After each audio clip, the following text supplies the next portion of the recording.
What I would like to talk about today is one of the most spectacular characteristics of Ovid's poetry, and this is its visual vividness. The ability of Ovid's poetry to conjure up images of what is described in the mind of the readers. And actually, I think there is more than that. Ovid's poetry has the power to deceive readers into visualizing more than what is actually described. And I think the myth of Actaeon is a good case study. And it is a good case study because the myth of Actaeon is not just about what Actaeon saw, but I think it's also about what he didn't see. So I'm not as good as Ovid as conjuring up images as I speak, so I'm very glad that the PowerPoint worked. So let me give you a summary of the myth first. Actaeon is a dedicated young hunter. He goes out hunting with his friends, and he accidentally intrudes into a scene of a bath. This is the bath of the goddess Artemis in Greek, or Diana in Latin. And Diana is taking her bath there with their nymphs, and they're all naked. They don't like this. Once they see Actaeon, Diana spills water on the young man. The young man turns into a stag. His hounds fail to recognize their master. They tear him into pieces, and that's the gruesome end of the story. And I hope I did justice to Ovid's version. But before we zoom in on Ovid's version, I would actually like to have a look at some visual representations of the myth. We've already heard from Professor Fitzgerald that Ovid inspired Bernini and Jerome and many artists, painters, and sculptors. But I think the influence goes the other way around. Ovid is also inspired by representations of the myth that actually predate the Metamorphoses. So let's have a look at some ancient depictions of the myth and see if they are relevant for Ovid. So here you have this lovely Athenian figure mixing bowl. Now, if we see this image after reading Ovid, one thing we can notice is that actually there's a discrepancy between what is depicted and what the story tells. As you can see here, Artemis is fully clothed and fully armed. It's not the one who is naked, it's Actaeon, the one who is naked. I think there may be also a visual pun in play here, given that the Greek word for naked, gymnos, and the Latin word for naked, nudus, means not only unclothed, but also unarmed. So Artemis is fully clothed and fully armed, while the hunter is sort of losing his clothes and has no hunting equipment. Ovid likes to play with a pun, with a double meaning of nudus in his love poetry, playing with a kind of military and erotic aspect of the word. And I think he also suggests this in this episode when Diana, even though she wished she had her arrows at hand, which she had, she took up the water.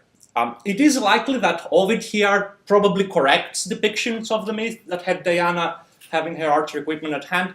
Ovid sometimes can be a bit nerdy. He's like the people who find mistakes in the movie and points them out, and probably this is what he's doing here. Now, the other kind of Ovidian aspect of the image I showed you is that Actaeon is sort of begging or praying. And Ovid points this out when the transformed Actaeon is kind of brought to his knees and is about to die tragically, down on his knees in suppliant position, just like one in prayer. So there is a discrepancy here between what happens, what the kind of we can see there. It's an animal being killed by hounds, and there is also the desire of the human that is trapped in the animal body. Now, this effect, I think, is more spectacular if actually Ovid here activates a sort of intervisual allusion to representations of the myth, because you can see in this image that Actaeon is actually human and kind of sort of tries to pray or beg for mercy or whatever. And in fact, one of the kind of most Ovidian aspects of the ancient representations of the myth is that Actaeon actually retains his humanity. What we see here is not a deer or a stag. What we see is a young man. But obviously, the dogs are saying something else. because otherwise they wouldn't have attacked their master. So there is a discrepancy here between our view of Actaeon and what the dogs see. In the business of Actaeon retaining his humanity, his nudity may be a part of it. Kind of nudity in ancient art usually symbolizes heroism, but there is nothing heroic in the story of Actaeon. In this case, nudity is a symbol of humanity, of exposure, of vulnerability. And again, Ovid makes sure that we never lose sight of Actaeon's humanity, unlike what happens in the internal audience, unlike his companions who cannot recognize their friend, or his hounds who cannot recognize their master. So, to give you more examples of ancient representation of art, it's the kind of similar pattern. Here you see Artemis as Hecate from the torch. This is like sort of goddess of the underworld, probably signified the death that is looming over Actaeon. Actaeon is human. Again, he's naked. You can see the kind of pair of antlers growing. And then you have the personification of Lyssa. That's the madness that drives on the dogs. Lyssa also means rabies, of course, particularly appropriate in this tale. And Ovid describes the pack of dogs as rabitum agmen, as a rabid pack. And Zeus, I'm not sure what Zeus is doing in these depictions, he's just there hanging out. But again, you see Actaeon is kind of the focus of attention. He's human except for the antlers. He's naked. He does have his hunting equipment here, which he uses against his dogs. A very kind of similar thing here. Artemis watching Actaeon in the middle. The antlers are growing. The dogs are attacking him. We see a nude human being in the process of transformation. The dogs already see something else. This is an interesting figure. That's the Naiad's nymph Gargaphe. And Ovid actually starts his lovely description of Diana's grotto by mentioning this nymph. So probably this is in the context actually of the bath, this representation. Now, there are many examples, but I hope those will suffice. Now, if we move to Roman art, let's see what happens there. That's from Pompeii, from a fresco from the house of Menander. So what happens in Roman art, in this case, it's pretty much the same. Actaeon is naked, he fights against his dogs.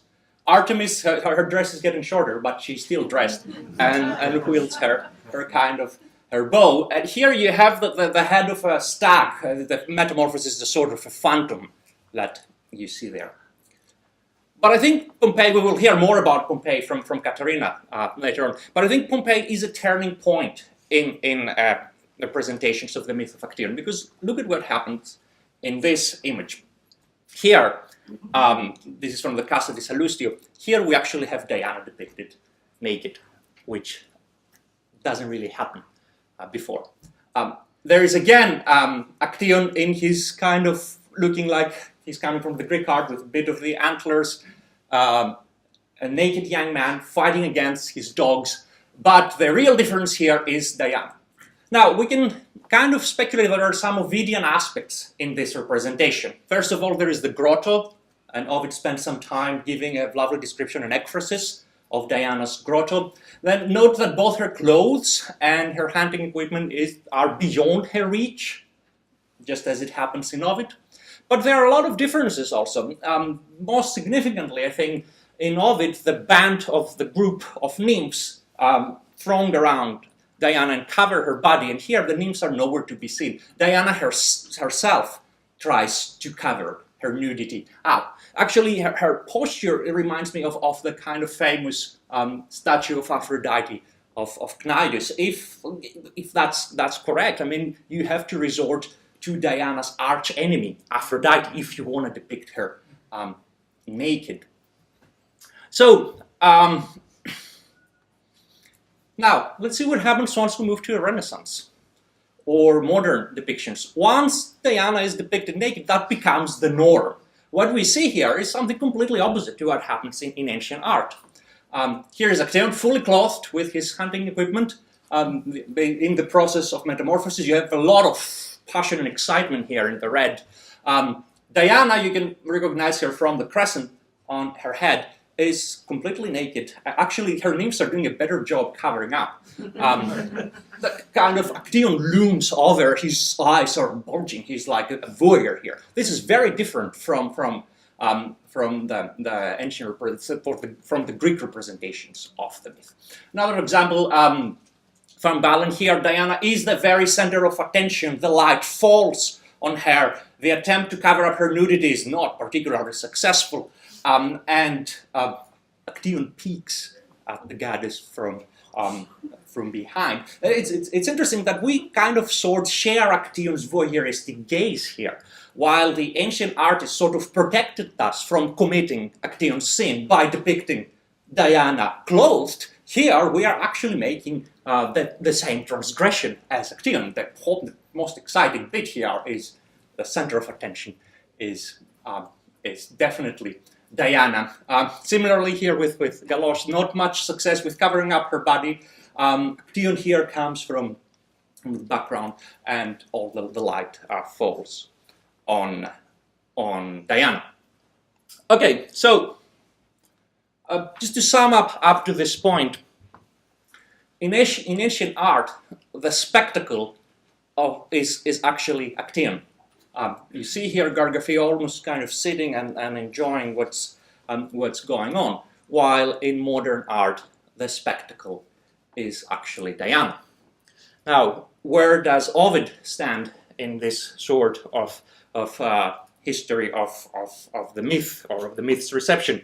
I think Ovid here sides with the ancient artists.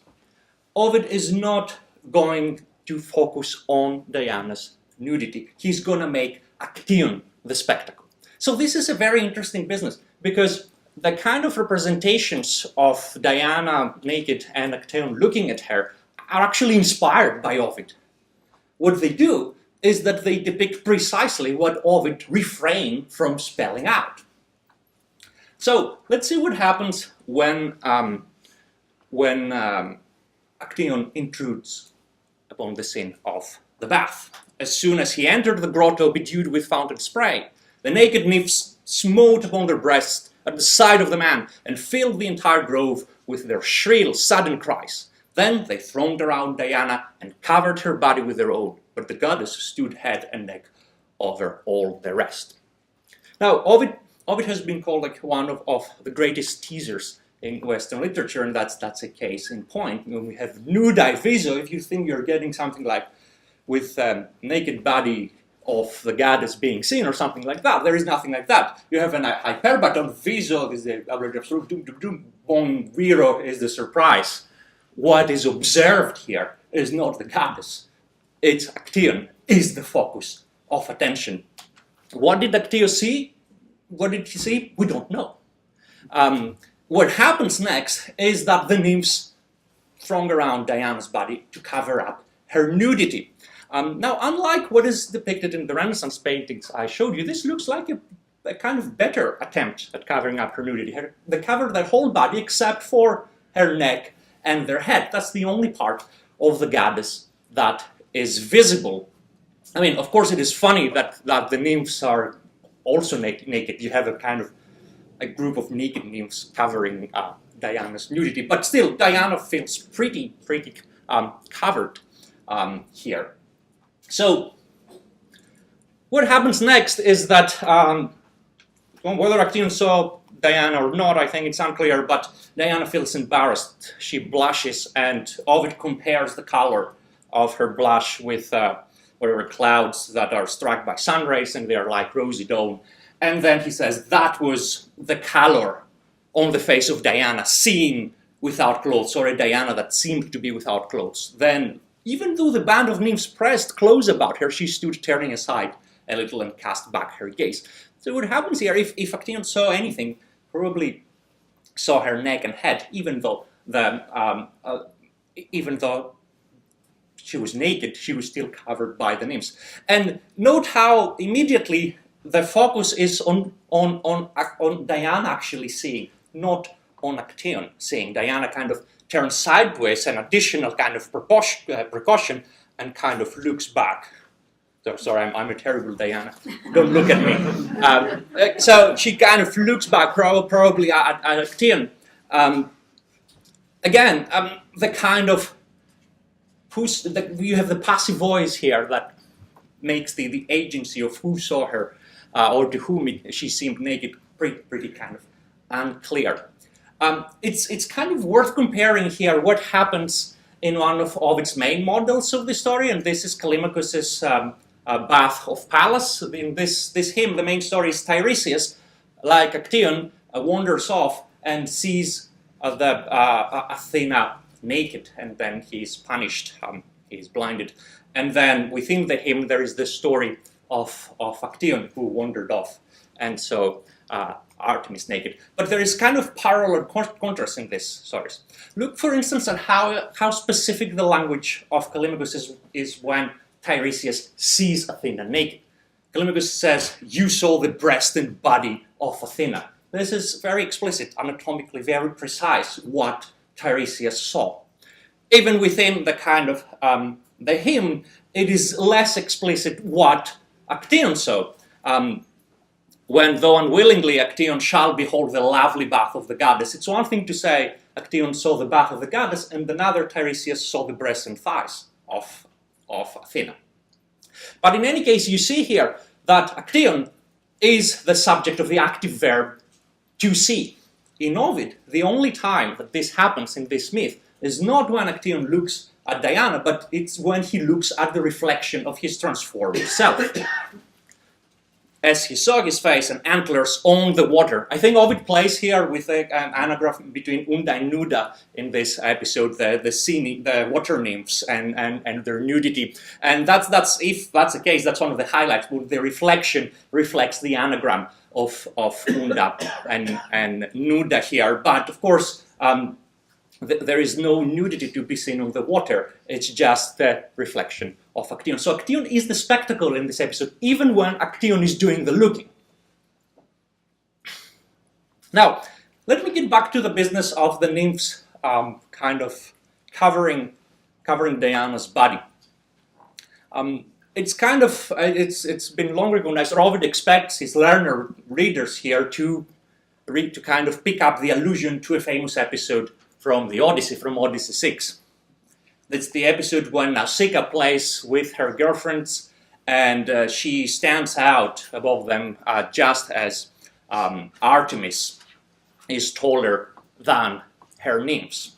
Now, that's not just a fleeting allusion. There is, Ovid, I think, here evokes the broader context. For my purposes, where I'm interested in who is dressed and who is undressed, you see that in the passage of the Odyssey, the one who is naked is Odysseus. The girls and Nausicaa are fully clothed and have actually done laundry. They are kind of fully covered. And what happens there when Odysseus appears after actually the girls had finished their bath, Actaeon picks up a bad timing, intrudes while Artemis and the nymphs were taking their bath. So in the Odyssey, the girls scatter. In the Metamorphoses, the nymphs throng around Artemis's body. Odysseus begs Nausicaa. Actaeon would like to beg, but he doesn't have the chance. Nausicaa helps Odysseus. Artemis punishes Actaeon. But it's also fascinating to see that if you think about the kind of the visual representations of the myth, you don't have a contrast here, you have a correspondence. So here is naked Actaeon begging and Nausicaa. And here you have naked Odysseus begging and Nausicaa. And you have here naked Actaeon begging and fully clothed Artemis. So if I'm correct, and Ovid expects his readers to evoke those ancient representations of the myth, there is this sort of correspondence in this case. Now, let's see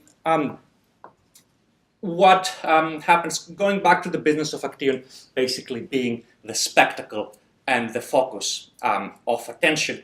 But let's see actually what Diana says before she turns him into a stag.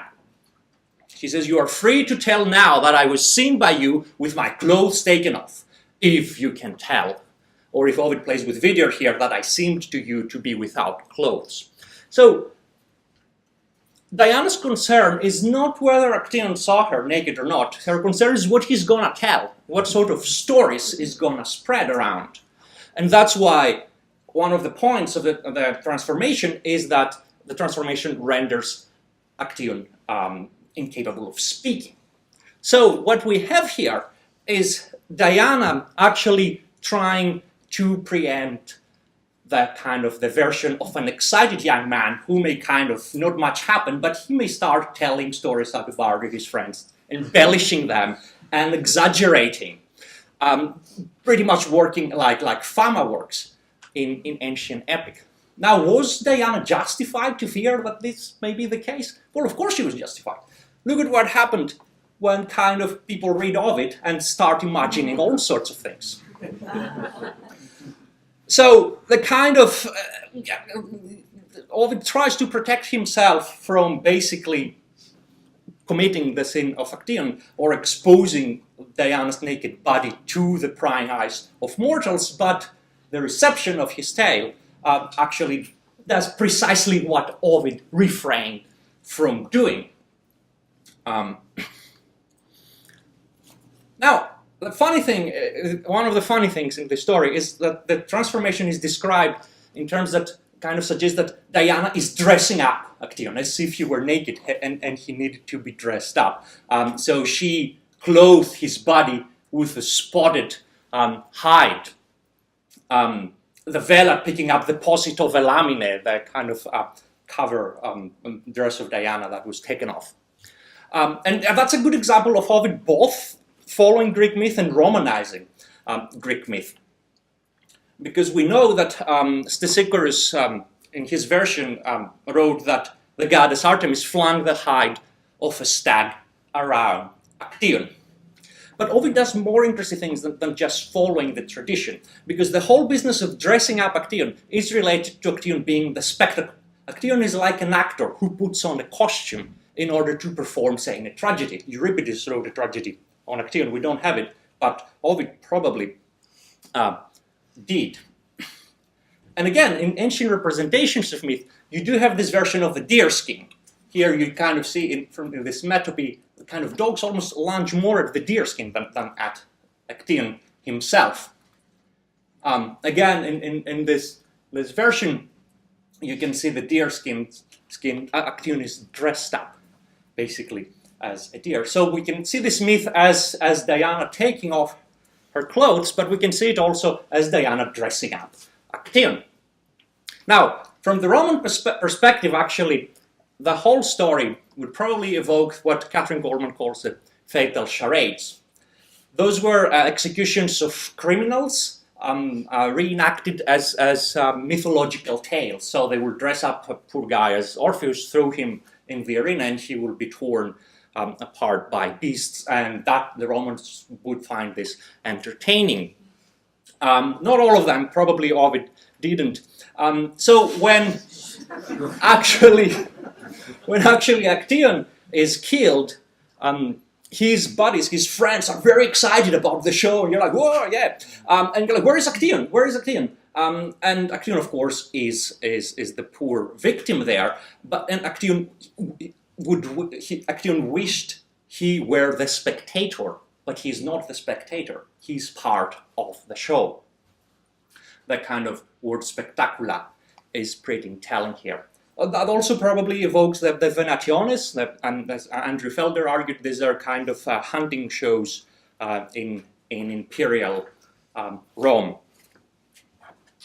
Okay, my last point. My last point is kind of inevitably about Ovid's life. Ovid, Catherine already said, he goes to exile for mysterious reasons, for the Carmen and error, and the Carmen is probably most likely the Ars Amatoria. The error, we don't really know what it is, but the word error is what is used for Actaeon. Error means a mistake, but also just literally wandering off.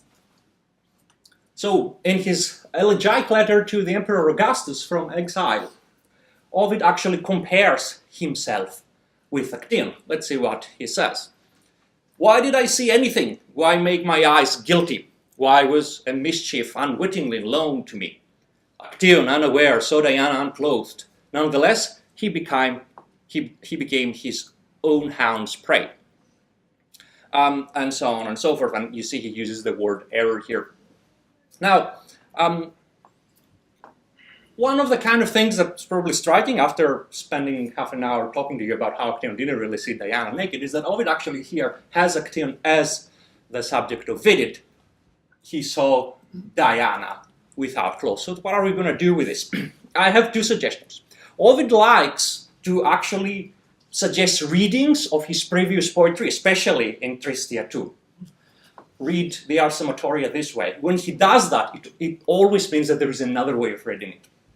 So it pretty much highlights the open-ended nature of reception. Another speculation would be that time has passed between the Metamorphoses and the Tristia, and what happened in between is the story is already out of Ovid's control. Even though Ovid kind of refrained from saying Actaeon saw Diana naked in the Metamorphoses, that already became the mainstream version, and Ovid is playing along. But in any case, I think there is a parallel here between Ovid and Actaeon, because Ovid never tells us what he saw. And actually, Jennifer Engelhardt argues that he does this on purpose. He's teasing us. He never says what he saw, and then there are all sorts of crazy theories. He saw, I don't know, Augustus' wife naked. He saw Augustus naked. You can write a novel about this. And that happens exactly because Ovid never tells us what he saw. Well, there may be a similar case with Actaeon. Ovid never really tells us what Actaeon saw, and that's why that provokes all sorts of images of Diana being seen by Actaeon naked. So in the end, reality and illusion is probably not in the eye of the beholder, but in the mind of the reader. Thank you.